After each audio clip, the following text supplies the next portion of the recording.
everybody, you're listening to Dualcast Geekery, where we discuss all things video games, TV shows, movies, comics, and much more. I'm your host, Britny, and I'm joined by my co-host, Oli. It has been a long time since we recorded last, almost a year now, and it's no secret that the world has changed a lot in 2020, and that affected some of our extracurriculars, including this podcast. But we've missed recording a lot, and we are so excited to start bringing you regular content again. Yeah, it's going to be fun, and we're going to, as mentioned, go over all kinds of fun things. Yeah, and looks like 2021 is going to have a lot of good entertainment. So I'm excited about a lot of the stuff coming up. Especially since we were mostly just at home watching TV and playing games. I know, technically in 2020 we had like a lot of shows that we watched. But like as far as games go, like I don't feel like I really like played a whole lot of new stuff during quarantine. Me either, except for just a couple games that came out near the end. Yeah, and we will get into those. We will be talking about what we have been playing lately, and we will also be talking about what we've been watching lately, especially diving into WandaVision. So I know that usually, like, well, kind of what we wanted to do is do like an episode by episode thing for WandaVision, but that didn't really happen, and now we're already 7 episodes in, so that's kind of out the door. But we will go over the 7 episodes that have already released, and then as we release podcasts, hopefully on a weekly basis, we can talk about each episode that is coming out, like as it comes out. Yeah, and then we'll go into detail with those episodes. Yeah, like further detail. And then I may even give you guys some little bit backstory on each character. Yeah, and the comics, because as you guys know, Oli read and knows all about the Marvel universe, and so there's a lot of like interesting details that he has stored up in his brain that he can bring to us, because I know, like, for myself, I wouldn't have known hardly anything about like what's going on with WandaVision. There's a lot of stuff in there that we had already kind of called because of how much he knows about it and already talked about it between just the two of us. So it's pretty interesting, like the backstory and all of that. But we will get into that later on in the episode as we talk about WandaVision. Yes. So how have you been, Oli? I've been how's your day going? My day's been going all right. My weeks in my last year, I think, has gone pretty good. Yeah, how have you been this last year?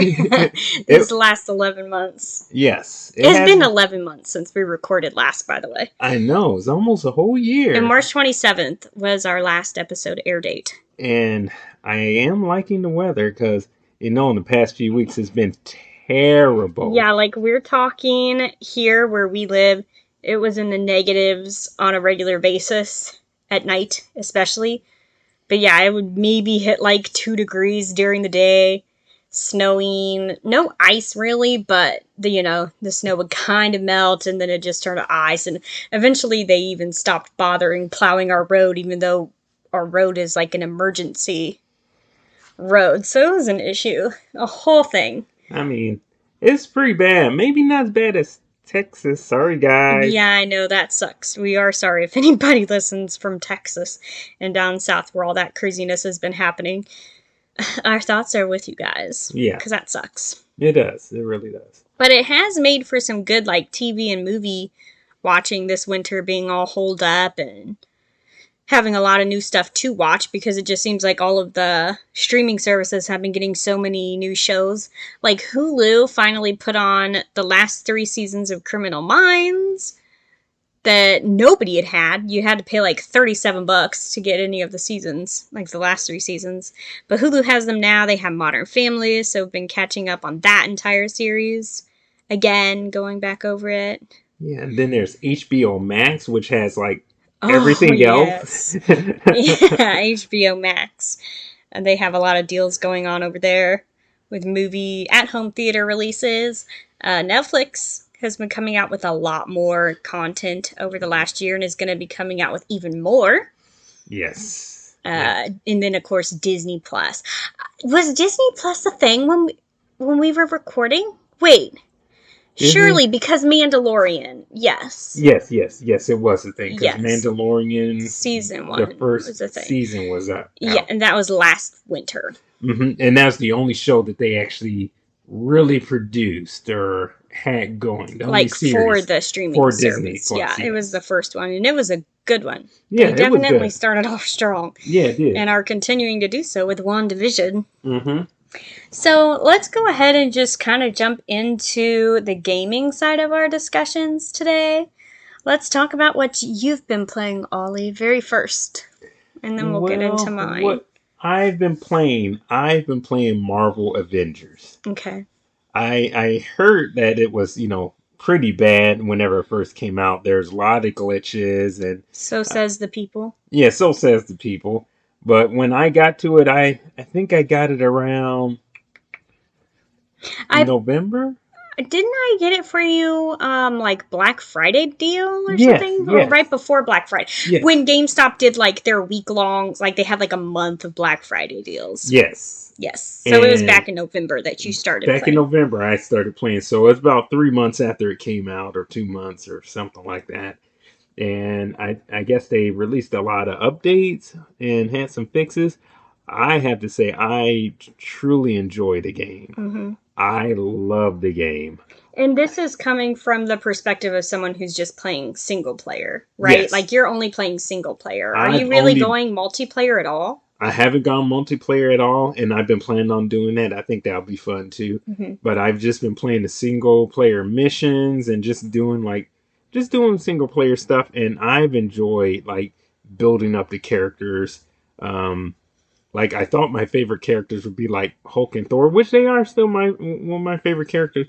But I really like Captain America and Black Widow. So yeah, Black Widow and Captain America.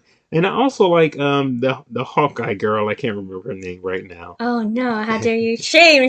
I know my memory is gone. So Kate Bishop, thank you. Kate Bishop. Okay, cool. Kate Bishop Hawkeye, I think, is a pretty cool character, and I can't wait until they release Clint Barton, the comic book accurate Hawkeye.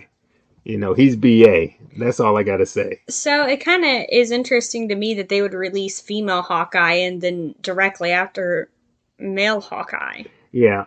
Why do you think they didn't switch that up a little bit? I don't know. I think they originally were planning on releasing them at the same time, which would have been, seemed like been a smart thing to do. But I guess they're trying to. I don't know what their plans are, but they need to release more characters faster, in my opinion. Maybe they want to make sure that they're not going to have like bad bugs and glitches, and that's why they're spacing them out. Clint Barton. God, I almost called him Clive Barker. Clint Barton is coming out in March 18th. March 18th. That's cool. Yeah. That's cool. Yes. So I did see that. But yeah, that's because you started playing before Kate Bishop came out. Yes. I started playing probably like 2-3 weeks before she came out. Okay. But I'm enjoying the game. As I mentioned, I enjoy Captain America and Black Widow because of their athletics and ability to just like run and jump around. Thor is fun. And I also enjoy Incredible Hulk, his gameplay with picking up things. Once you start getting further into the game, building up your characters, it gets really fun. Yeah, so you would say it's more fun like after you've leveled up quite a bit? Yes. Well, I remember seeing you play as Hulk a lot. Did that change? It did. Or did I only look over at the TV at those specific times? I was playing Hulk a lot, and then once I reached level 50 with Hulk, I was trying to be even with the playing so that like no one was really left really far behind. So no one felt left out. Except for Iron Man. He can feel left out. That's okay. No, I'm going to get so much hate saying that. He's at level 18. Everybody else are in their 30s or so, but I'll work on Iron Man too. And I enjoyed playing with Iron Man. It's just that the other characters, I just, wanted to work with them more, and they just had like more abilities that I were, interested in. I felt Iron Man was fairly an easier character Mm-hmm. to level up because of everybody he can hit, all the projectiles he have. Um, Also, Thor is fairly easy too because he also has a lot of projectiles and things like that.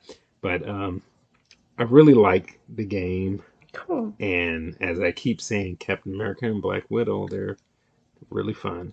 Well, Marvel Avengers had to be good because it took you away from ESO. I mean, you stopped playing ESO Yes, I did. completely almost. I did. I've just been getting the daily rewards. And missing a few here and there. Yeah. Those daily rewards are necessary. Oh, I wish every game had something like that, where it wasn't a specific event. Where, like DVD has started where, when they're running events, they'll give you rewards like every day. They started that at Christmas time, but it's only during that event period. I wish games would do, like, it makes a lot of sense to try to get your players to load it up the game once a day, yeah. and feel like they're missing something. Yeah. Because I know whenever I boot up ESO to get my daily reward, I'm like, oh, I may as well do my daily missions too. And then by then I've played like an hour. Yeah. And also, it makes you like, you see like a certain reward like 3 weeks away, and you're like, Yeah, okay, they let me do keep that. logging in. Exactly. They put the really good one, not to be unattainable to where it's like the last day of every month, but they have it to where, you have to log in a significant amount of times. Because if you miss a day, then you just miss that day entirely. And then it like takes away your chance by a day of getting the really good item. And I finally unlocked the house guest lady. I don't really know what she does, but this month's like third week reward on ESO is like a house guest. And she has like a cup of mead. I think she's a servant or a maid. We have a maid. So that's what she is a maid or a servant. Well, we're gonna have identical servants because we're getting the same lady. She looks like a milkmaid. Yeah, and I get her in I think 3 days because I missed 3 days for being a slacker. I think you missed 4. Miss possible. I possibly missed 4, but yeah, I think I get her in a couple more days. 2 or 3 days I'll get to have. And then you'll have your own servant.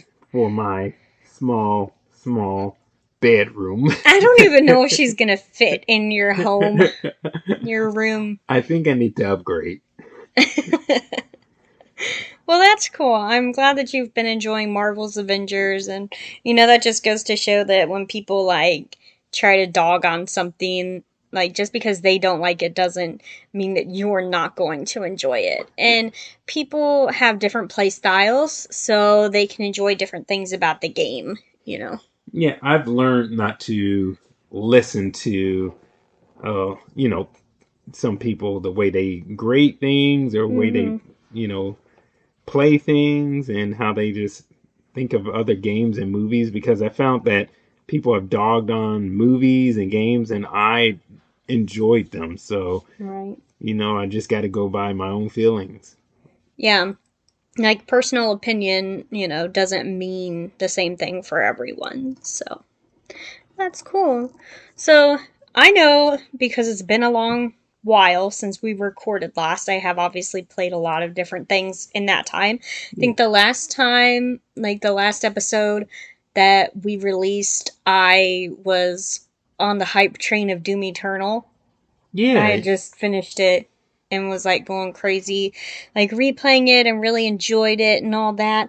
Well, since then, Resident Evil 3 Remake released, and I remember I had been wanting to talk about that, but since we didn't record, I didn't get a chance to. So even though it's already been almost a year since it came out, I will kind of talk just a little bit about it. Yeah. So, like others who'd played it, I can say that it was a little short. Like it felt just, a tiny bit on the shorter side. But I feel like the quality of the game made up for that. So, like, I don't always think that a game needs to have like 60 plus hours of gameplay in order to be like a winner for me. Yeah. You know, because when it comes to like reading a book or watching a movie, like sometimes just because it's the longest doesn't mean like it's the best. You know, so I think you can still get a lot of enjoyment out of a shorter game. And I did, and it does have some replay value, like getting collectibles and stuff, but I didn't get a chance to go back yet and do it. I probably will, since I'll be thinking about it a lot. That always happens. Like a year after I play a game, I always get nostalgic to play it again. So you say So, that it's a fairly short game. mm-hmm. About how long is it? Was it If I like remember, it's 5? like 5 or 6 hours, if I remember correctly. Yeah. I mean, technically, like on paper, that sounds bad. But if my takeaway from it, even a year later, was that it was still fun and good and it looked great, then I still think, you know, it's a win and it was still a fun game. Yeah, it looked fun. Watching you play, it looked like a lot of challenge. And to tell the truth, if I remember correctly, showing my age, the original Resident Evil 3 Mm-hmm. was also a short game. It was. That's what I've heard. I didn't play it whenever it first came out. I didn't play the original. But I also didn't play the original of 1 and 2 either, so yeah, but I had heard that it was shorter. And you know, I like Jill Valentine. She Hmm. isn't my favorite. That would be Claire Redfield. You know, I love Claire Redfield. But I did enjoy getting to know her character, and playing as her and Carlos was pretty cool. Hmm. Like, you kind of like switched back and forth between the two. Yeah. Kind of like, you know, how you do in the not in Resident Evil 2 remake, you didn't switch back and forth. You played through the campaign twice as different characters, but so that was pretty cool. I didn't know whenever I first went into Resident Evil 3, I didn't know I'd be playing as somebody besides Jill. Well, do you know what they should do with the Resident Evil franchise? They need to come out with a game with both Jill and Claire Claire. Redfield Yes. together. That would be cool. Or just have like the 4 main people in there: Mm-hmm. Leon, Chris, Claire, and Jill. That would be awesome. I guess the game would be too easy. Don't you want Sheva back? Sheva! Um, No, the 4 main would be really cool. And I will say too that Nemesis was pretty intimidating. Um, I know that I shouldn't always compare like 2 and 3 to each other, but you know how much I loved the 2 remake. Yeah. So to me, for some reason, Nemesis just didn't do it for me like Mr. X. well, I saw Mr. X and he scared the crap out of me. I Just know, walking. he's so terrifying. Like, he'll always be one of my favorites and one of the most terrifying, like, bad guys, Hmm. you know, in entertainment. He's indescribable. And I, his stomping, the fact you can hear it from so far away, yeah. it just feels so much more intimidating than Nemesis. And I think like, maybe I've said this before, but I think it's creepier when they have like more of a human look to them versus zombie. Yeah. And he wasn't like all like toe up, like in the face, like Nemesis was just like nuts looking, you know, like almost like unbelievable. Yeah. But like Mr. X just looked like a giant like humanoid with like blue skin. And I say that too because, you know, like Michael Myers is my favorite. Like his mask looks more along the lines of a human. Yeah. Now, it doesn't make sense then why like Pyramid Head is one of my other favorites because his head is nothing like a human. But also, like looking at Mr. X, he just looked like he just had the stoic face, like he's just like I walking know, toward like he had no no- emotion Oh whatsoever. my god, but neither does Michael Myers. Exactly. That's They're that's like why they're brothers. that's why they're so darn creepy. Guys, You know, I they're think scary. I think they're brothers or Yeah. something. Or cousins, maybe. Yeah, from totally Father, different parents. son. Oh. But yeah, so I mean Nemesis was okay. And I did enjoy it overall. I'll probably replay it again like I do everything else under the sun. If I like it, I replay it, so Other than Resident Evil 3, more recently, I, have been got into Dead by Daylight more. I used to play it a long time ago on the PlayStation 4, and then I decided to pick it up on Xbox and kind of start over. And I ended up prestiging one character, Meg, on the survivor side, and just like kind of getting back into it. But then when they announced that they were going to add a Silent Hill chapter, that just, that was amazing to me.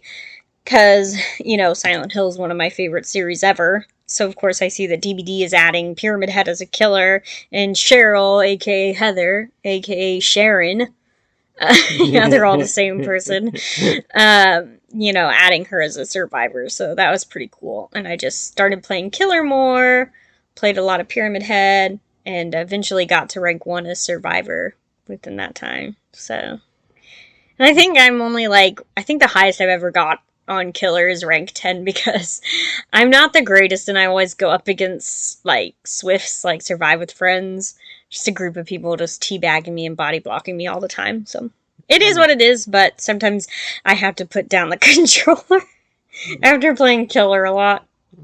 I understand that. Sounds like they're a bunch of jerks. They're what do they call it? Coordinated.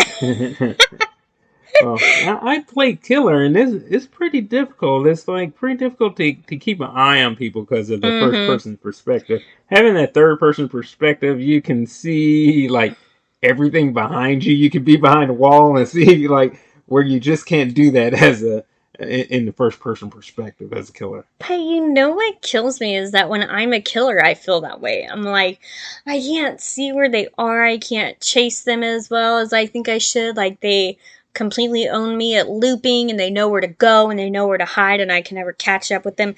But then when I'm a survivor, I go down within 2 seconds of being spotted and trying to run. And I'm what am I doing wrong? I've watched videos, I've tried to learn, and it just doesn't ever end quite right for me. Sometimes I just get very lucky as to how I rank up and whatnot. But yeah, they did really good with Pyramid Head and Cheryl. I really enjoyed them adding those or that chapter to the game, and it really got me hooked on it.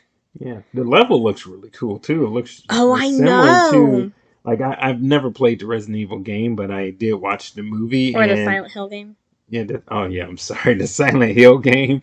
But I did see the movie, and from the movie, I can tell that it has that atmosphere. Yeah. Yes, it does. And I know a lot of people hate that map, killers and survivors included, but I just love it. Even if I can't find my way around sometimes, I still really enjoy the map. And I think it's an atmosphere thing. I just like the way it looks, and I like the way it feels, and they added really immersive things into the game, or into the map, in the bathroom, there's somebody crying in a stall, there's a body that falls out of a locker, so they added a bunch of things into that map that the other maps don't have yet. But yeah, other than Dead by Daylight, lately just been keeping up with Overwatch's events as they come along. And, of course, playing ESO. That's been a new development over the past year. I played it a long time ago on PlayStation 4 and started it up on Xbox One again, and really been enjoying that. I actually got pretty far. I'm already champion level 370 something. Yeah, I made to champion 55. Yeah, it's pretty fun. I really like their events that they get going. Halloween event, their Witches Festival is really cool. Their, what do they call it? New Life Festival for Christmas was really cool. The winter. And then I actually found out that this Thursday they're going to have a new event. Well, I don't think it's new to the game, but to me it's new. The Tribunal event. It's called the Tribunal Festival or Tribunal event, and it's centered around Vardenfell, so Morrowind and the Clockwork City. So that's really cool because those are my favorite places. Morrowind is why I love Elder Scrolls in the first place. So, and I am constantly in Vivek City, so that's where I do all my crafting and everything else. So I'm excited for a new event, and that'll be February 25th. It starts. Okay, that's just a few days. 3 days. 3 days. Mm-hmm. All right. Yeah. Or probably 2 days from the time this airs. And there was one last game I remember us playing together, and that was Little Hope. Oh my gosh, we didn't even talk about Little Hope. Yeah. See, that's crazy. Yeah, so Little Hope was the sequel to Dark Pictures anthology, Man of Medan. So now it's Dark Pictures anthology, Little Hope. And then I think, what is the next one? City of Ashes or something like that. Yeah. Yeah, it's going to be pretty cool. That's going to be set in Egypt, I believe. They're all based off of different historic events that happened. Maybe a little more obscure. Not that Salem Witch Trials is obscure, but yeah, Little Hope is centered around the Salem Witch Trials in Salem, Massachusetts. Yeah. And it stars Will Poulter. Yes. Who I always enjoyed growing up. Like, I always liked him as an actor. So it's pretty cool to see him in a video game. Yeah. And like playing it had a good story, and it had a good amount of suspense in it and everything. So I enjoyed it. Yeah, I like that you can play a co-op game together, same screen, taking turns, making decisions that affect each other as we go. Mm-hmm. And I don't know, which characters did you like better, in Man of Medan, or did you prefer the characters in Little Hope? Well, let me think about it.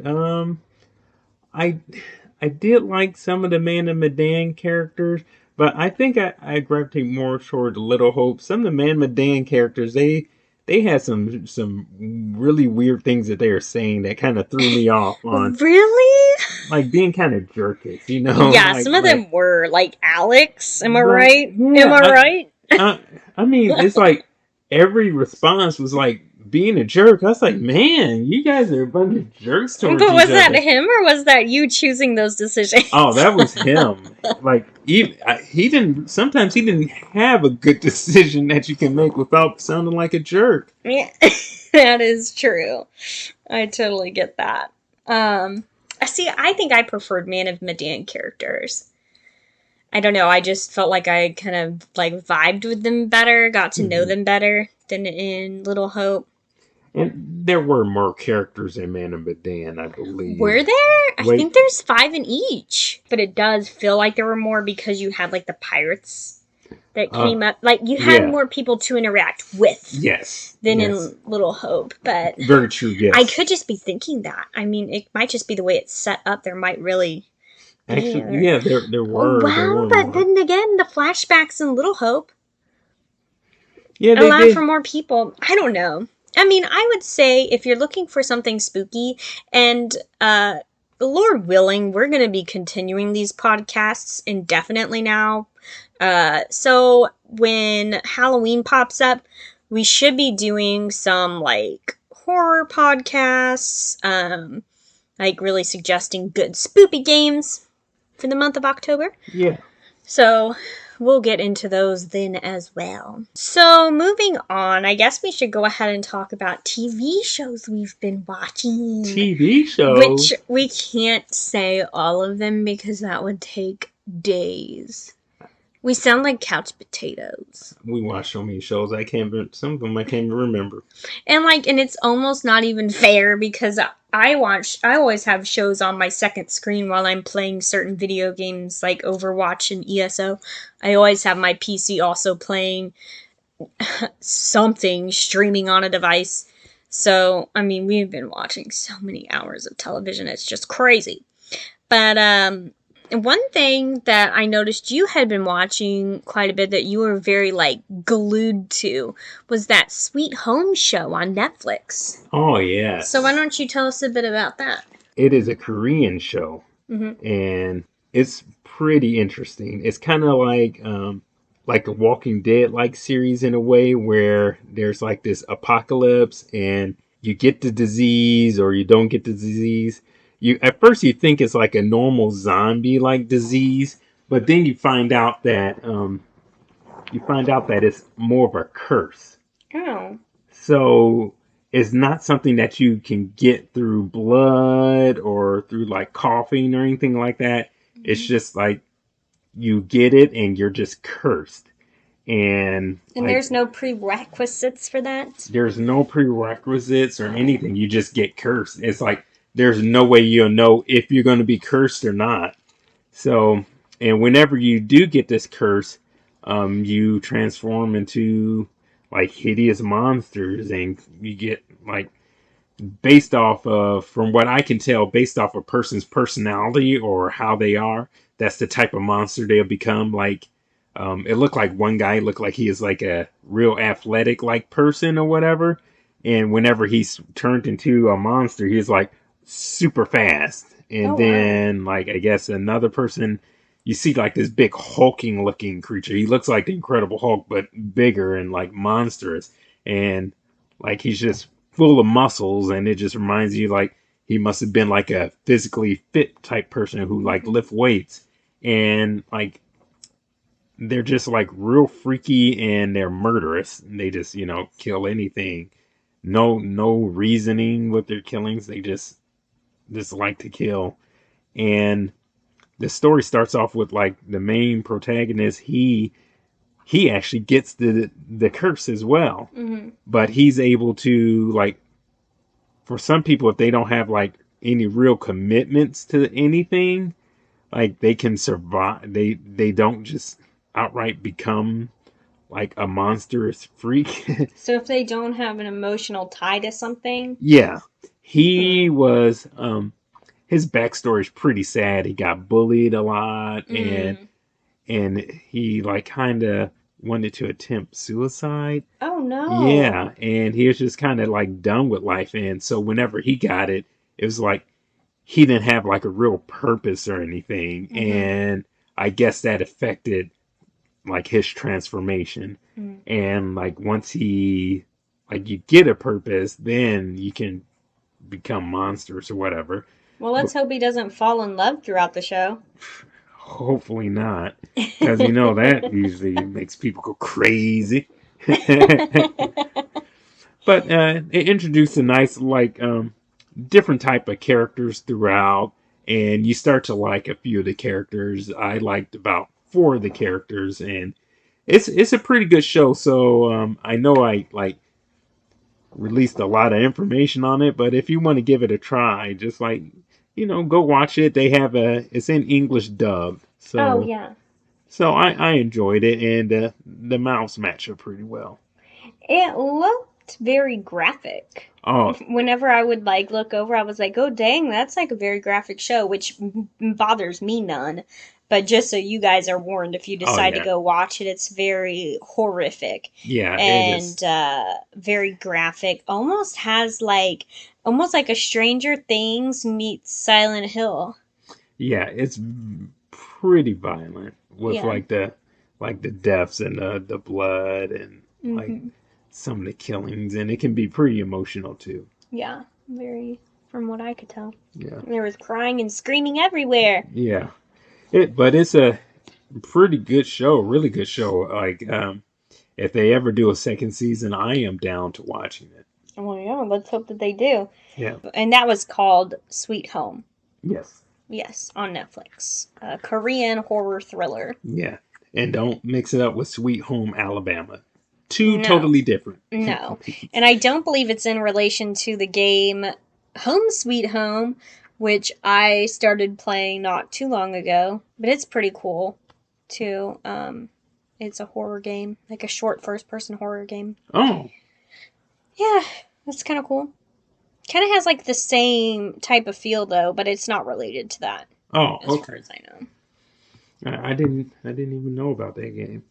So the only game or the only show that I've really been watching like this week anyway that's not just reruns of shows that I like to watch um would be a new show on Netflix called Behind Her Eyes, which I know you've seen the like little trailers cuz how Netflix will automatically start trailers whenever Yeah. you're like watching It looked. whenever you pull up the app. But yeah, the trailer, the short trailer looked kind of weird, huh? Yeah, it did. I was watching it. I was like, "What? This is kind of Like strange." the one with the girl who has like the short black hair, like that trailer is kind of odd. It's about a girl who runs into a guy at a bar, and she's like just out. Single mom finally gets a night out, runs into a guy at the bar, and like he kisses her, and it's like awkward and weird, and he leaves. And then the next day, she's a secretary for therapists, and come to find out he's the new therapist, like, at their practice. So, she's like, oh, we gotta make this, like, not be weird. And that's about, like, as far as I've gotten. But it's very mysterious and, like, artsy, sort of. So, if you like that kind of thing, like mysterious thriller, kind of suspense, kind of weird, where you're like, what's going on? Nothing really funny in it. Yeah. Just like odd. It's British too. Well, I was which is pretty cool. Looking at it, when I looked at the preview, it interests me. I wonder where it's going to go and how it's going to be suspenseful. Yeah. I couldn't really get a feeling for it while watching the trailer there. So.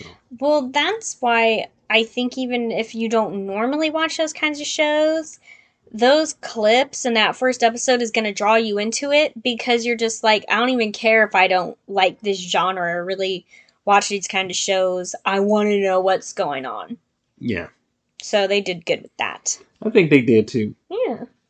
So I'll probably catch you guys up with more of that whenever I continue watching the show. I'm only one episode in, but I'm sure I'll be watching more of it. So I'll kind of keep you guys updated as we go. As for shows we've been watching, we're going to take the rest of this episode to talk about the one and only WandaVision. That show is the show that got my heart. So I think we were really excited to start podcasting about this show specifically and having an episode by episode play by play, but that didn't work out so well in our favor. But we're going to just, as of this recording, there's been 7 episodes released, so we're just kind of going to go down the line.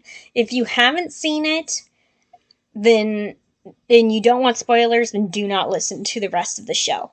If you don't mind, or you've seen it all and you just kind of want like some perspective, especially Ollie's perspective as an avid Marvel's comic fan, then keep listening. It'll be for you.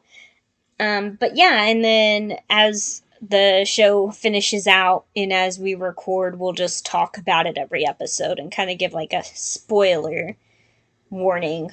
But for now, we're just going to go through episodes 1 through 7 and just kind of give a little breakdown and our thoughts a bit about it. Yeah.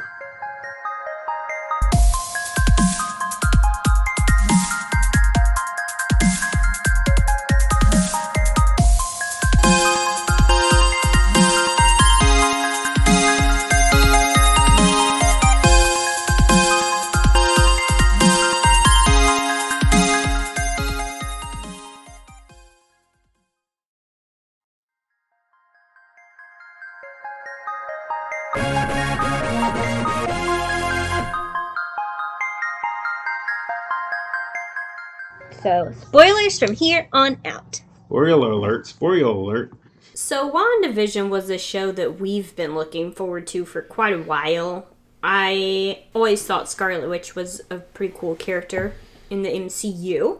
Obviously, that's nowhere near the extent of her character, as you better know her from the comics. Yes. And Wanda Maximoff is pretty crazy badass. Yes. Which can be seen more through WandaVision. A little backstory of Wanda. Some of you might not know because it surprised me, but also I'm kind of a dum-dum. She's the daughter of... Oh, Magneto. Magneto from the X-Men series. She is her and Pietro, or...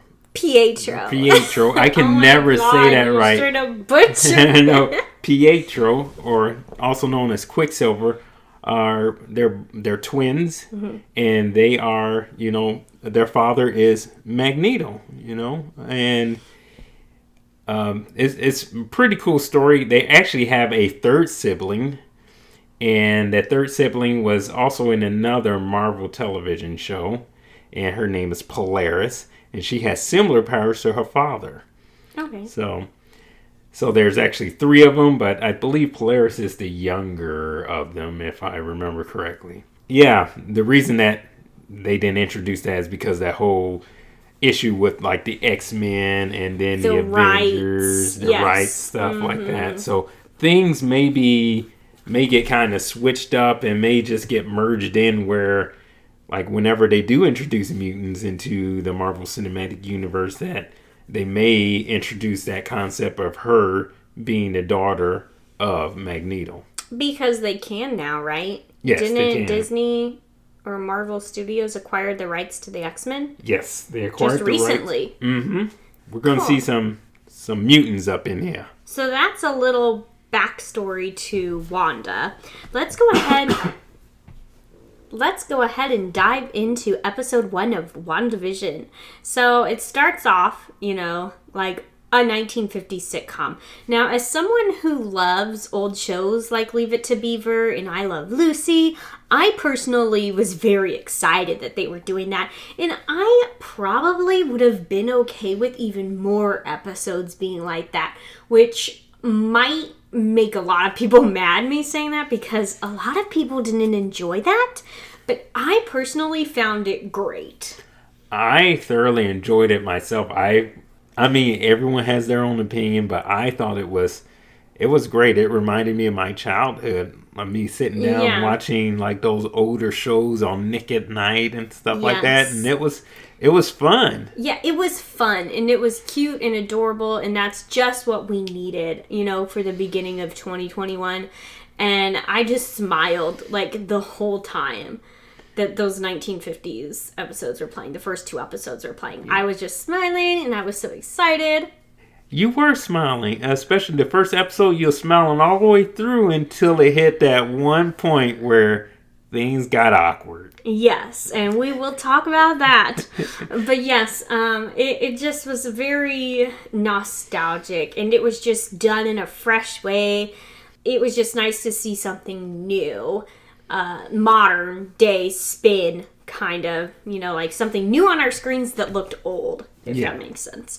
It kind of came off as a little cheesy, but it was intentionally done that way, you know, because old shows were that way. Like, it was silly, right? Yeah. And I loved how, just jumping forward a little bit, like in episode 2, when they had the separate, like, twin size beds, that was so funny because they weren't allowed back in the day to record married couples with a full-size bed. Even if they're married, if it's on television, they had to have separate beds. And just how crazy is that? So I thought that was cute that they did that little nod in episode 2. But back to episode 1, Catherine Hahn as Agnes is just one of the things that I was most excited for anyway, because I think Catherine Hahn is just hilarious and I love her expressions, and she's just very she's just hilarious, like she is like the crazy kooky friend that you kind of wish you had at all times, even though she's a lot to handle. I think she's super cool character and super great actress. Yeah, I thought I enjoyed her character coming in. She is one nosy neighbor. She is. It was so 1950s, right? Yeah. And it's just funny how she talked about her husband Ralph and, being in Wanda's business, but also being there for her, whenever she needed help with the food and whatnot. But yeah, and then the dark part you were talking about, it takes a turn for the darkness, and it basically turns into an Alfred Hitchcock film, a horror movie from the 1950s, something like The Birds. The filming was so much like that, and just it just turned so spooky and weird and awkward. At first. Is that the awkward scene you were talking about? Yes, it is. Yeah, so, and it's just so dark, and then, his wife, so it's Vision's boss, and Vision's boss's wife that come in. Wanda obviously thinks that her and Vision are gonna have, a romantic night in, and then it, obviously isn't that way. His boss is coming over, and, the boss starts choking on his food. Yeah, it just starts choking and everything just stops. And then... Yeah, it's just so weird. Like, the scene was so weird. And the wife is just like... She's like laughing. She's laughing and doesn't even like notice or cares that he's choking to death. And everything just kind of freezes. Everybody just looking at each other like, what's going on? He's choking to death. And then finally, Wanda like breaks the ice by saying, save him. Yeah, help him, Vision. And it's like, what is going on? It just got real dark, and then she's still laughing while he's almost dying. I know. It was definitely a WTF moment where I'm like, okay, this is going to have like some weird moments in it. You know, it's not going to all be like giggles and, you know. One of the things in the first 2 episodes were the commercials. Not commercials on Disney Plus, but like the show had commercials in them. The first commercial was the Toastmate 2000, made by Stark Industries. Yes. And I know we were watching some backstory, like Easter egg videos on this, and somebody mentioned that that sound, like the timer on the toaster, was the bomb before it blew up. Yeah. That Wanda, like, what was that? It was the bomb that was sitting in front of her and Pietro. They were just erase that. They were sitting in front of it while they were children, and it had Tony Stark on it, and they just was there. From what I remember from Age of Ultron, they're there for like maybe a day or several days where they weren't sure like when this bomb was going to blow up. Okay, cool. And it supposedly had the same sound as that toaster. Oh, wow. Yeah. Yeah, so that's kind of an interesting thing. The commercials in the episodes, we'll kind of get into all of them as we go along. But, yeah, there's Easter eggs within those, like little hidden meanings and whatnot. That's pretty cool. And another thing that I just noticed, I thought about now, like it had a toaster in Stark Industries. A lot of times they crack jokes and call Iron Man a toaster in the comics. So, oh really? Yeah. That's funny. When they throw little insults at each other, and it's like, oh, you just hop back into your toaster and everything. So yeah, I think that's another play on words that they used. Oh, that's funny. Yeah, I didn't know that. So that was kind of the gist of like episode 1. Besides just good like laughable moments, cutesy moments. Episode 2 was a lot the same as episode 1. This one, you know, Wanda and Vision are kind of going their separate ways, going out on the town, kind of meeting other people. And it's the episode with the magic show. Yes. So that kind of, you know, is good for a laugh. And it's also the first episode where we meet Geraldine, also who is Monica Rambeau, and also someone else who we'll discuss a little bit later. Yes, we'll go into details with that. But for now, she's just Geraldine. You know, she tells Wanda, like, I don't know why I'm here either, or whatever it was she said. Yeah, so that was where we first met her. Vision is out with his friends, like people he knows, I guess, at the library, neighborhood watch people, whatever, so-called neighborhood watch meetup. Not really doing much work on that. But he accidentally swallows that gum. Yes, and the gum gums up his insides, and he just becomes a stumbling drunk. Yeah, he acts so drunk. It's hilarious. I was like, oh, I think he's had too many vodka. But yeah, no, he acts very drunk with that gum. Paul Bettany does really good. He does. And before he even ate the gum, you know, each of the guys seem like there's like poking fun at each other here and there. And then Vision decides to poke fun, and he says, hey, I forget the guy's name. Norm. He's a communist. And then everybody's like laughing, and I was like, I think he probably is a communist, and you know, Vision doesn't know how to tell a joke properly, so yeah, he's just so very like matter of fact, you know, he doesn't really know how to like bullshit with the guys. Poor Vision. But yeah, so those are good scenes. We get the part where Wanda hears somebody calling her name through the shortwave radio. Somebody's calling to her like Wanda, and then it kind of breaks the barrier a little bit there in that moment, not for long. Mm-hmm. But we get kind of a peek into that. Of course, we're also first introduced to Senior Scratches, like the Agnes's bunny rabbits. Yes. Easter egg up in there, as we know now. Figured it meant something, didn't quite know what until more recently. So that kind of gives like a little peek into who Agnes's real identity is. Mm-hmm. At the end of that episode, one of the most notable parts, I guess, in that episode is at the end when Wanda is suddenly pregnant. Oh yeah, it just happened out of nowhere. Mm-hmm. And you're just like, she just stands up and she's pregnant. Yeah, they're talking about kids, and all of a sudden she's pregnant, and you're like, what the? But if you notice that magic show, there were no kids around, right? Because there's no kids in Westview for now. Yeah. But it's called For the Children. Yeah. And how can it be for the children? And there's no children there. It was all adults watching this magic show. Yeah. So I thought that was kind of interesting. But yeah, it reminded me of, there's a scene in Family Matters. It's always stuck in the back of my head after watching it as a child. But there's a scene where the dad of the daughter, the neighbor of Urkel, mm-hmm. The episode is him having a dream that his daughter married Urkel. And when they come to visit, they have a bunch of kids. He's like, oh my gosh, my daughter married Urkel. This is horrible. Mm-hmm. And they have 4 kids running around. And Urkel, kisses the daughter. And then she, grows 8 months pregnant.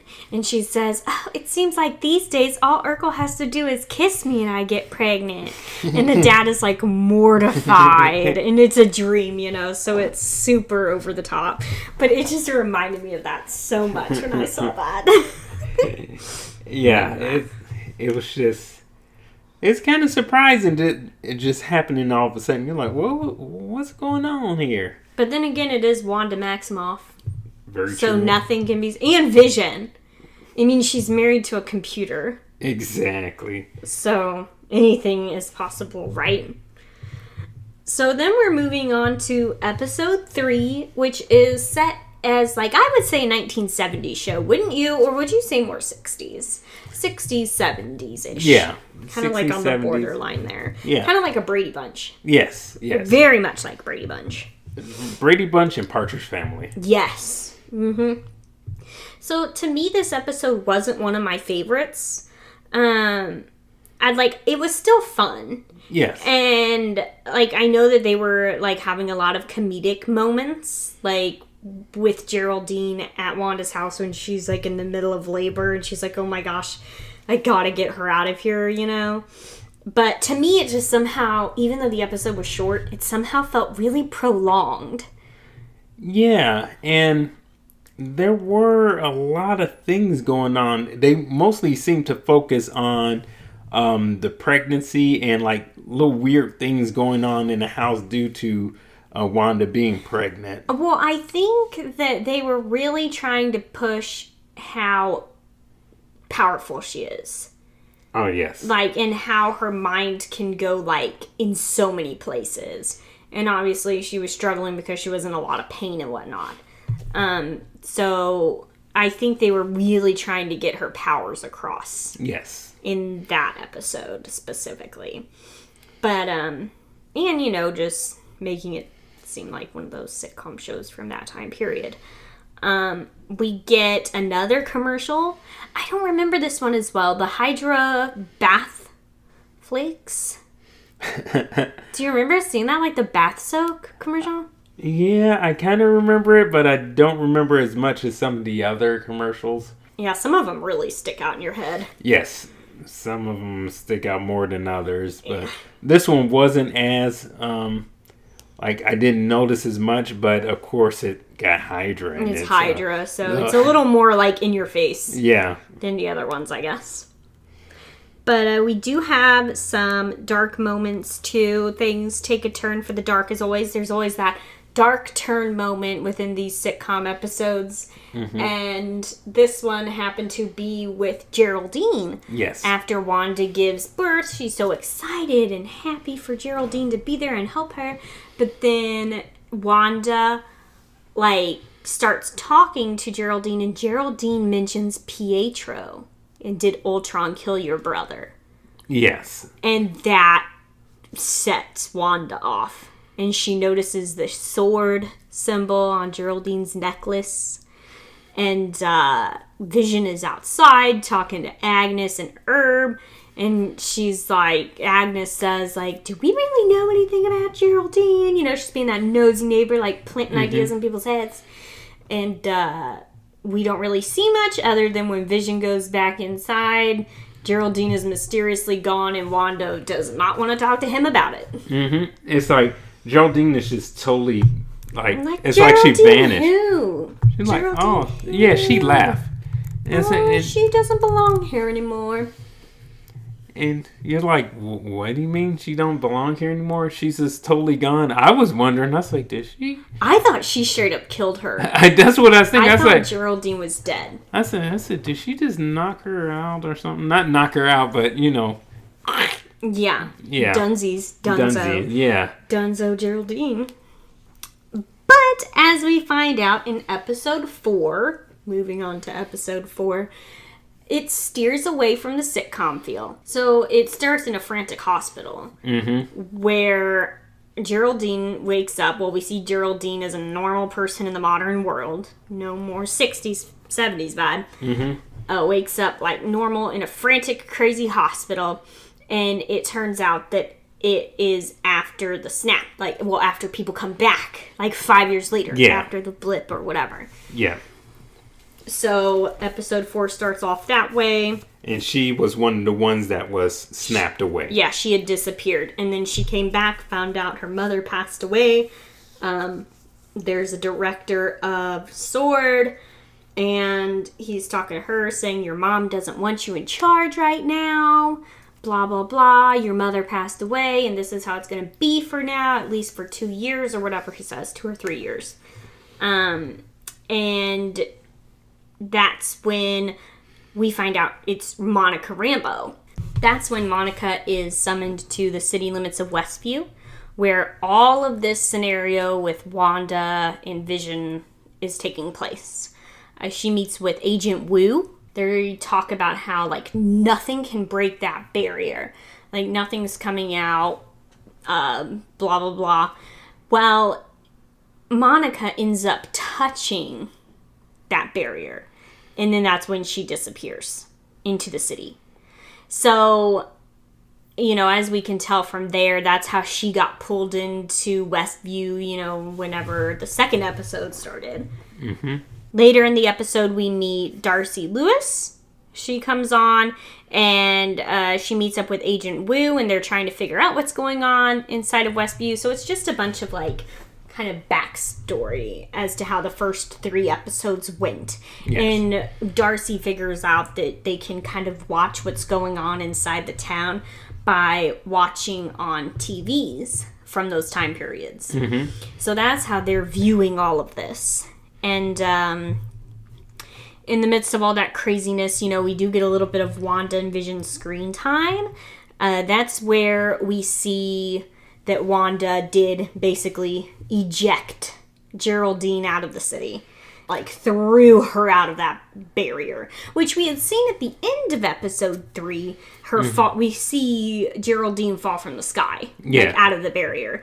But we see, actually, Wanda had done it. And, thrown her through the house. Wanda just shoots that energy, hits her, and she's just going through a bunch of houses and across, the whole town. And Wanda hid it from Vision. She repaired their house in a matter of seconds, which, I wish I could clean in a matter of seconds, but, it's neither here nor there. So we see that kind of back end of things, with what's going on outside of Westview and everybody trying to like, figure out why is Wanda doing this. Vision kind of starts questioning her some this episode, but Wanda is shutting him down. Like, she doesn't want to hear about it. So you can kind of tell that she's, like, shutting him off. Yes. That's also when that scene of him as a corpse. Yes. Which, I mean, he's a computer, but, like yeah, a corpse computer. His computer corpse from... And they had taken the...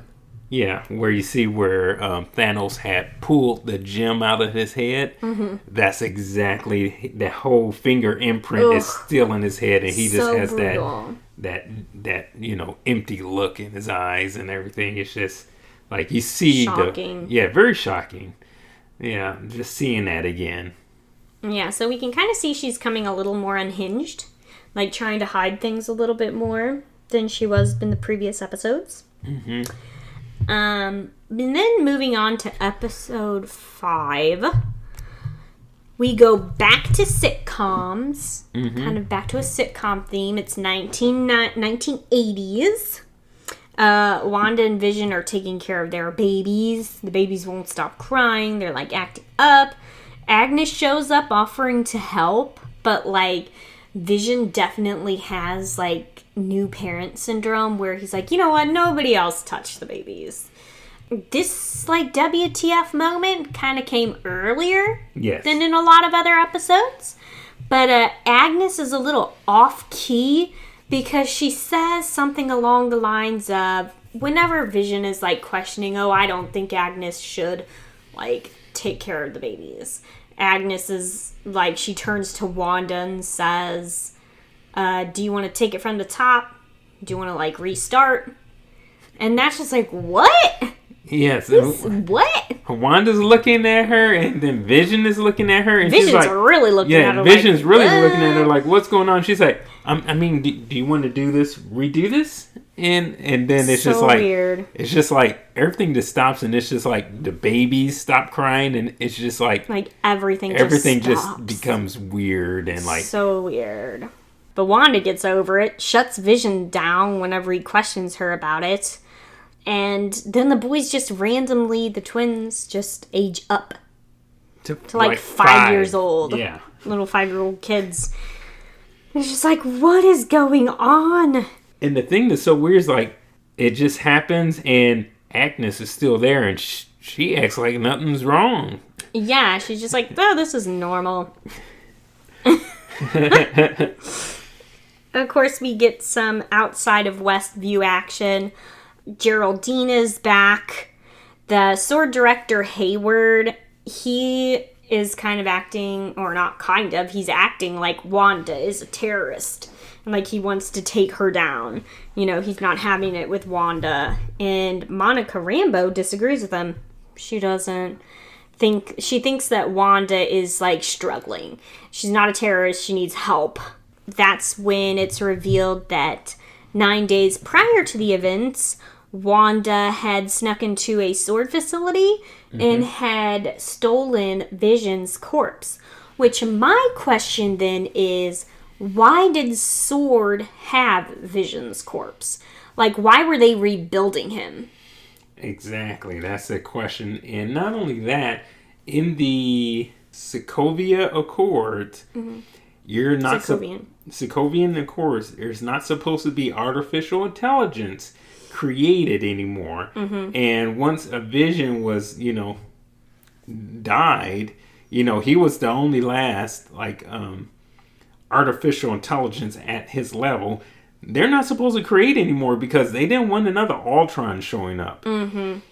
And what were they doing with the body, trying to reanimate it? It looks like they're trying to put it together to me. Yeah, I mean, why wouldn't they have, like, why were they even messing with him? Exactly. I mean, unless they were taking him apart, but I don't believe that was the case. I think they were looking for something or trying to create something, And that's why I believe Director Hayward wants Wanda gone. He does not want her in his way anymore. Back in the sitcom universe, Vision is at work, and this is the first time that we kind of get a glimpse at the townsfolk being maybe mind controlled a little bit, because he has a coworker that somehow Vision, like, gets the guy out of mind control. He, like, touches his head or something. Yes. And the guy, like, begs for Vision to free him of Wanda's hold on them, on the townspeople.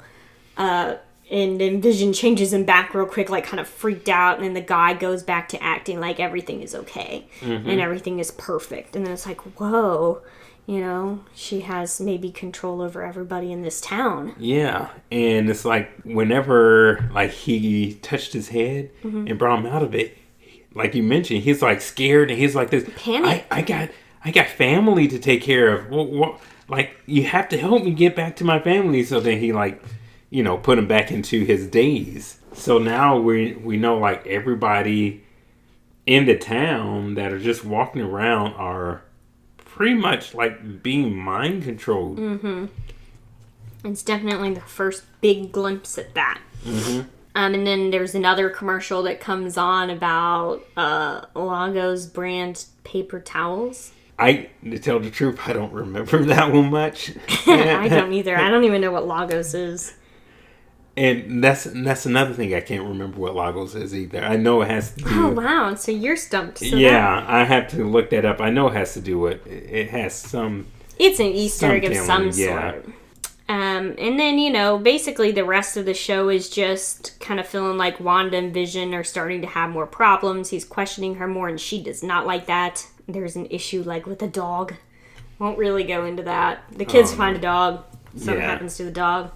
You can just leave that in the corner. Yes. And then, to me, this was like, I did not realize. So, Wanda's, like, talking about her brother, blah, blah, blah. And then the door knocks. And then it's Pietro, right? Yes. But it's Evan Peters' Pietro. Not MCU Pietro. It's the other Pietro from the Fox series, from the X-Men. Right, from Fantastic Four, right? No! X-Men. Hey, I never claimed I was smart about any of this. I've never even seen that.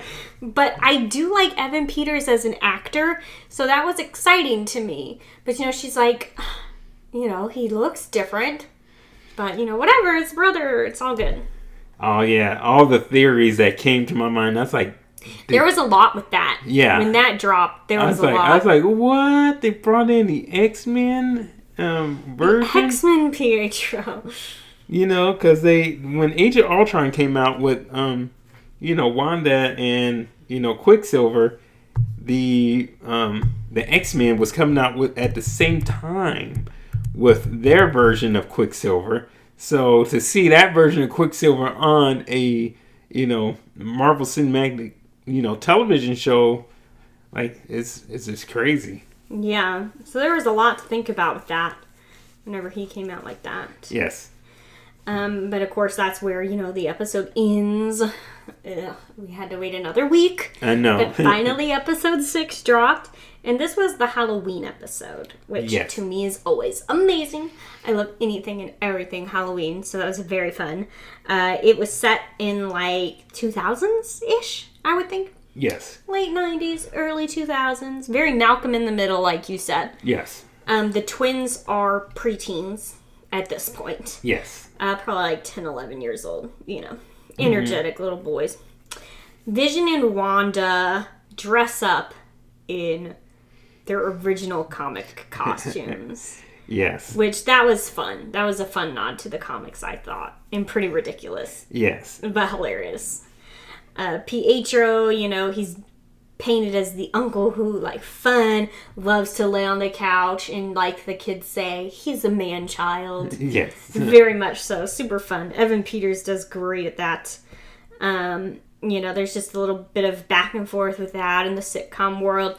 Back at the Sword Base outside of Westview, Hayward and Monica are having issues throughout the episode. There's a lot of Darcy and Agent Woo action. Yes. You know, just showing their like friendship, like workmanship, like growing there.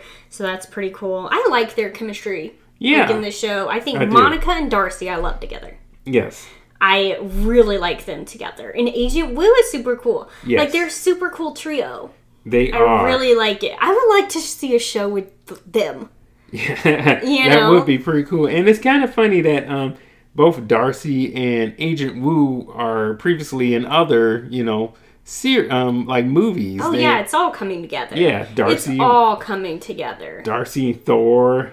Agent Woo was in Ant-Man. Mm-hmm. So, like, yeah, it's all coming together, and it's all done so well. This universe is just, Disney is just amazing. Marvel Studios. So that's kind of like the gist of the outside world at that point. Vision is kind of seeming a little off with Wanda. Like, they're not like their relationship at the beginning, like episode 1 and 2, where they're just like so close and intimate and obsessed with each other. There's definitely like a wedge between them now. Yes. And Vision like just goes away. He's like, I'm gonna go do this. I have a prior engagement, whatever. Neighborhood watch. So, Wanda and Pietro, and there are some scenes with them in there when they take the boys out trick-or-treating. They have a moment, which I thought that this was kind of interesting when I was watching it back. I made sure to watch closely, and I'm sure other people didn't have to catch this, but me being me, I did. Wanda, like, questioned him, hey, do you remember, like, that one kid that did this and that to your shoe? Like, back in the day, and he was like, I see how this is. You're trying to see if I'm real or not. And she was like, no, I'm not. Oh, he's like, this is a test. You're testing me. And she's like, no, I'm not. And he's like, yeah, you are. And then they get interrupted. And he never answered. No. I'm just saying, he never answered who did that to his shoes when they were kids. He never did. He never said. Nope. Keep that in mind. And then he also came up with like another story to throw things off. Well, that's early in the episode where they're talking about the trick-or-treating and the fish from the old lady. Oh, I didn't catch that. He changed it? There was at some point where she was trying to get more information out of him, and then he went ahead and did like a flashback of them trick-or-treating with like a fish. And yeah. Okay. And just to throw her off. So he kept doing that throughout the episode, throwing her off of like specific questions. Being Mr. Shady Bro. Yeah. All right. Yeah, so that kind of, like, I saw that and I was like, he's being a strange one. Mm-hmm. So then we get another ad. Another, like, fake ad. Oh, yeah, this one was the one you weren't... This one is the stuff that nightmares are made out of. The Yo Magic snack. That was nightmare-inducing. I saw it, and I swear I felt like I was gonna throw up. Like, I don't know what it is about that kind of claymation, and just a kid couldn't get it. It was a kid or something, and he just couldn't get the lid off, and he like died, and he turned into a skeleton, and it was horrific. And like, you know me, I don't get like freaked out and like really terrified and grossed out of things, but that was just like, that was sorcery. That was just bleh. Gross. That commercial really reminded me of those Danimals, except the Danimals... Danimals are innocent. Didn't care that you just made sure he died or something like that. That's terrible. He couldn't get the lid off and he just like perished into a skeleton. It was awful. It was horrible. When we were rewatching that episode, I refused to watch it. I just fast forwarded. I'm like, I'm not doing this. This is horrible. Shouldn't exist. That's how I feel about Yo Magic Snacks. Yo Magic Snacks. It is not very magical. More like Yo Devil Snack. Gross. Yeah, that was kind of like, that did was that really freak dark. Anybody else out? That was very dark. Like, did anybody else get that like visceral reaction of just wanting to curl up and die after watching that horrific commercial? Swear the pizza like fell out of my mouth. So anyway, moving on. While Vision is out on duty in neighborhood watch, he comes across like people acting very strange. Like not moving, they're basically just like static.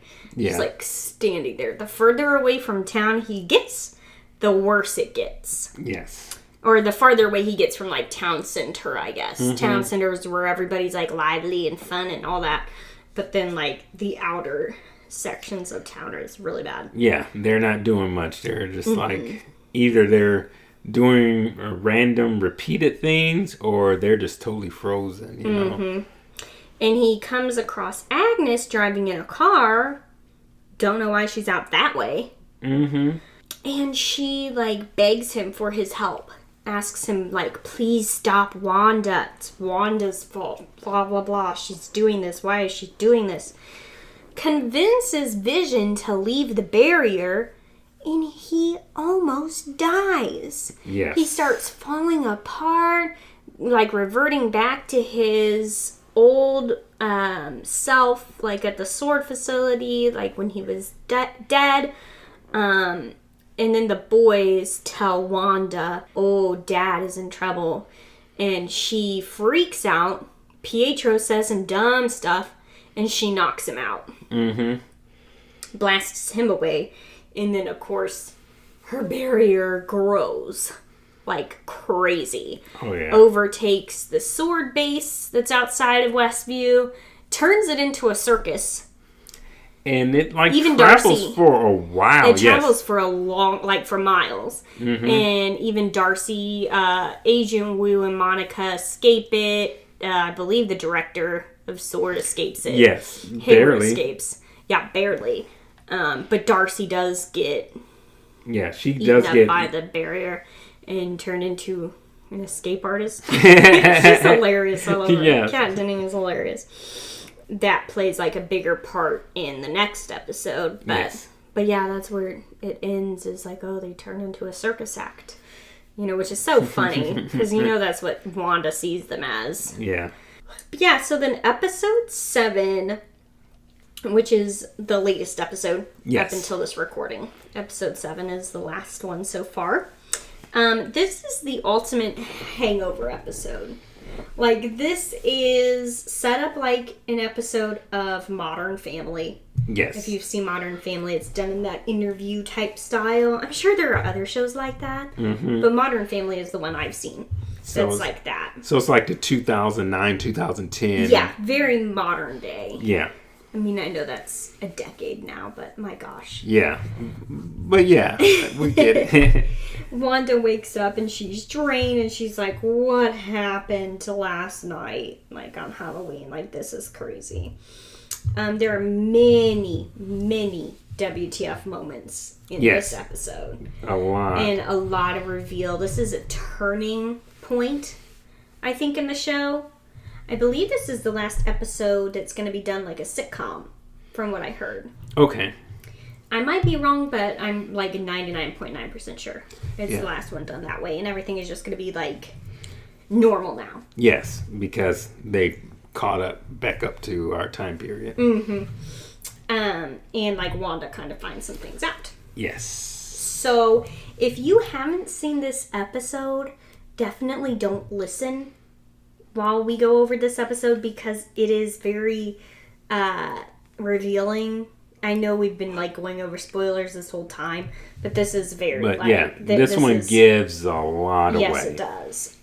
Like, even for like the future of the MCU, I think. Yes. This is gonna. I mean, we already know that WandaVision is the start of what, Phase 4. Yes. Like, this is the new like era of Marvel Cinematic Universe. Wanda, the TV shows play in with the movies now. They do. So, you know, a lot of the episode is just like Wanda trying to like get over what happened the night before. Vision meets up with Darcy and they're trying to find Wanda. Vision gives Darcy back her memories, so she knows where they're at. She's not like the other townspeople who don't know. So, while Vision and Darcy are trying to get back to Wanda, she's talking to Agnes, and Agnes is like, oh, you rest, honey, I'm gonna take care of the boys. So she takes the twins back to her house, and, you know, like, they're playing with the rabbit and everything. Meanwhile, outside of the barrier, Monica is trying to find a way to get back inside. Yes. She has a vehicle built up all crazy, trying to get through the barrier. It doesn't work, so she ends up going in herself. And this is a pretty cool moment. Yes, very cool. So she tries to go into the barrier, and a lot of crazy things happen. Like, she's shifting from her characters that were in the first few episodes to, you know, like the time periods from those episodes to now. And in the process, she gains some superpowers. Yeah. It's something like, crazy happens to her. And in a previous episode, they kind of mentioned that her DNA has been altered somewhat going into... oh, yeah, they did talk about her skin or something changed. Yes. And the difference between her and, like, you wonder, like, won't all the other town people, like, experience this as well? No, not exactly. They wouldn't experience what Monica experienced because Monica actually traveled through the energy barrier. Mm-hmm. And this second time when she traveled through the energy barrier, you saw, like, that energy was just, like, just kind of just tearing through her. Mm-hmm. And then she had to, with her own will, she had to merge herself back together to get all the way through. And then she, like, suddenly has these crazy bright blue eyes and just this energy around her. Yes. So, as we know... Oh, yes. As we know as a character, she becomes the superhero Photon. Which they don't really go into in this episode, but it is a thing in the comics. It is. It is. She has a couple names. Mm-hmm. And what are her other names? Well, Photon, Spectrum, and she was the second Captain Marvel before Carol Danvers. So she was Captain Marvel, and she led the Avengers at one point. Oh, cool. Yes, she was a leader of the Avengers. Wouldn't that be awesome if they did that? Well, do you think they would do that? I think they could do that. It's possible they can make her leader of the Avengers again. She's a leader of the Avengers for about a year and a half. But is Brie Larson's Captain Marvel going to continue throughout these next phases? Or we don't know. Oh, okay. Yeah, she's still going to be, in there. But in the comics, both, Monica and Captain Marvel are pretty close. So they coexist as Captain Marvels?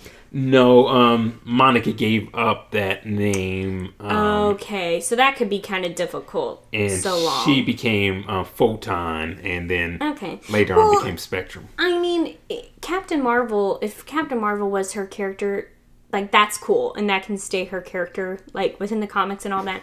But it would be cool to have her as her own, like, not a replacement of Captain Marvel or anything. Like, if she's just Photon, that would be really cool if we get more of her. Which I'm sure we will. I doubt they're just going to introduce her in WandaVision and then get rid of her. Oh, no. I think she's going to have a pretty big part in the Marvel Cinematic Universe. Yeah, so that's cool.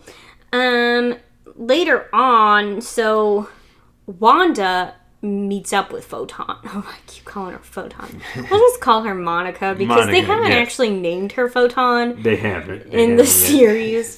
So Wanda meets up with Monica because Monica is trying to convince her, like, hey, stand down, like, we got you, like, this will be okay. But Wanda isn't having it. Yes. And she actually came to warn Wanda that Hayward is coming for Vision. That's his goal. His goal is to get Vision and, like, revive him and use him as a weapon. Yeah. Oh, is that what she... Okay. Yeah. Well, so they have a standoff outside. Oh, yes. And Wanda's not having it. And then Agnes shows up and pulls Wanda away. Instead of saying something like, oh, listen to her, like, Agnes obviously doesn't want Wanda around Monica. Not at all. So she pulls her away. Wanda goes to Agnes's house. She's sitting on the couch and she's kind of looking around like, where are the boys? Because Agnes was supposed to be watching the twins. Yes. And Agnes says, oh, they're probably downstairs playing in the basement. Well, Wanda, being the mom that she is, wanders down to the basement trying to find the twins. And instead, she comes across this weird, branchy, underground-looking hallway, like a dungeon hallway. Yes. Winds up in a witchy dungeon. Yes, it is totally some type of witch-like haven. Mm-hmm. Very witchy. And then Agnes comes in, like, follows her in. She was like, oh, it's lovely to finally meet you. I'm Agatha Harkness. Then you're like, what? And that's when you learn everything. Mm-hmm. And we already kind of called this, I would not have if it weren't for you. But you had already kind of thought Agatha. I forgot what brought us to that conclusion weeks ago. When the YouTubers were going over things and said that who she could possibly be, seeing that. Oh, okay. Yeah. So that was like planted. Mm-hmm. Okay. And then that kind of reminded me. I was like, oh yeah, there was a witch that worked with Wanda before. Mm-hmm. And then I started researching Agatha Harkness because I heard Salem Witch Trials, and I was like, "Oh, that's cool and right up my alley." Mm-hmm. So started researching that. So turns out too, and this was the Easter egg I was talking about earlier with the rabbit. His name is Senior Scratches, and Agatha's son is Nicholas Scratches. Yes, and like that makes me think that rabbit is more than what we think than a rabbit. Yeah, exactly. So there were lots of little hidden things throughout. They show Agatha has like the coolest song ever that I think everybody's jamming to right now. And it shows kind of how she's been planting things throughout the town. She's been behind everything. Manipulating everything. She's a manipulative person. And it even shows her controlling Pietro at the door. And that was the biggest, like, to me, because I'm like, I believe he knows more. Because I don't think he's under Wanda's spells. No. I don't think he's under her manipulation like the townspeople, because he was throwing her off multiple times. Agatha was controlling him. And then we get the end credits scene, which if you didn't fast forward through the end credits, through the first portion of the end credits, you should, because there is a scene, which I'll tell you right now, spoilers, skip if you don't want to hear, if you haven't seen it. Monica is outside Agatha's house trying to find a way into the basement, and she sees something, and then Pietro's behind her and basically tells her, like, what are you doing snooping around? And then Monica's eyes turn purple. Yes. Which purple is Agatha's colors. Harkness powers, and she kind of used that on even on Wanda. Yeah. Mm-hmm. So she's been using it on everybody, apparently. Yes. Throughout. So that's kind of where it all ends. That's the furthest we've seen. That's the farthest that's been on Disney Plus. I did already go back through some of it. I would like to go back through all of it and just really watch it with the eyes of Agatha being behind everything. Yes. That would be really cool. This show has turned out to be like an amazing show. So good. Which we knew it would be. But the development has been crazy how it developed and how entertaining it's been for me. I've really liked it. I like how different it is. It's very diverse. There's something in it for everybody. You know, I think. I think anybody can enjoy this show. And it just makes me more excited for these next phases of MCU. I will, I'm sure talk more about it throughout the year as things release and go. But I am excited if it's going to be more about, like, the cosmic entities. Yes. And, like, Doctor Strange, we know is going to have the multiverse of madness. And it's just going to be really cool if they go that route, which I believe they will. Yes. And when we finally find out who Agatha's husband Ralph is. Yes, I do want to know who Ralph is, because I have my theories. You have your theories on who it could be. I do. I spent like an hour and a half the other night, Friday night, just sitting on the couch yelling out things about, oh my gosh, it could be this, it could be that. And yeah, there are so many cosmic entities that it could be that, My thought is possibly Mephisto, but we don't know. Yes. I have a toss-up, well, more leaning towards Mephisto, or it could be Nightmare. So yeah. It could be either one of those, but I'm leaning more towards Mephisto. Well.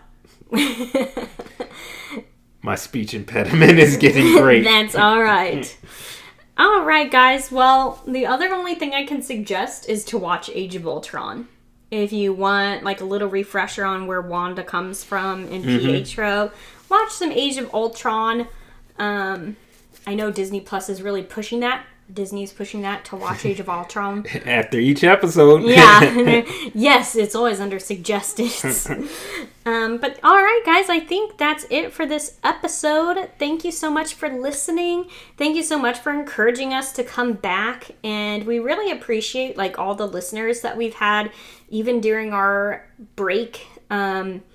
It wasn't something that we really planned to do. It just kind of happened. 2020 was hard all around. Yes. 2021 is still a little bit rocky, but I think that we might be coming out on the other side of some things. Yes. So things are looking brighter. And this is fun. This is fun to do, and we really like hearing from you guys. So if there's a particular subject that you'd like us to discuss in the world of pop culture, we'll talk about anything. Like, you guys just send us your suggestions, send us your questions if you have any, and you can do that by emailing us at dualcastpod@gmail.com. That's dualcastpod@gmail.com, and you can find us on Twitter and Instagram, both at dualcastpod. So you can find us over there and shoot us those questions and suggestions, and we would love to hear from you guys. Yeah. And if you want any more backstory on, Marvel Cinematic Universe or WandaVision, Comics, anything. Yeah, just let us know if you have any questions. This guy's like an encyclopedia of Marvel. Yeah. I mean, he like literally has an answer for everything except Legos, paper towels. Well, we're going to figure that out. We'll figure that out too. And we will talk about that next week. All right, guys. Well, you all have a wonderful week, and we will catch you next time. Yep. See you guys.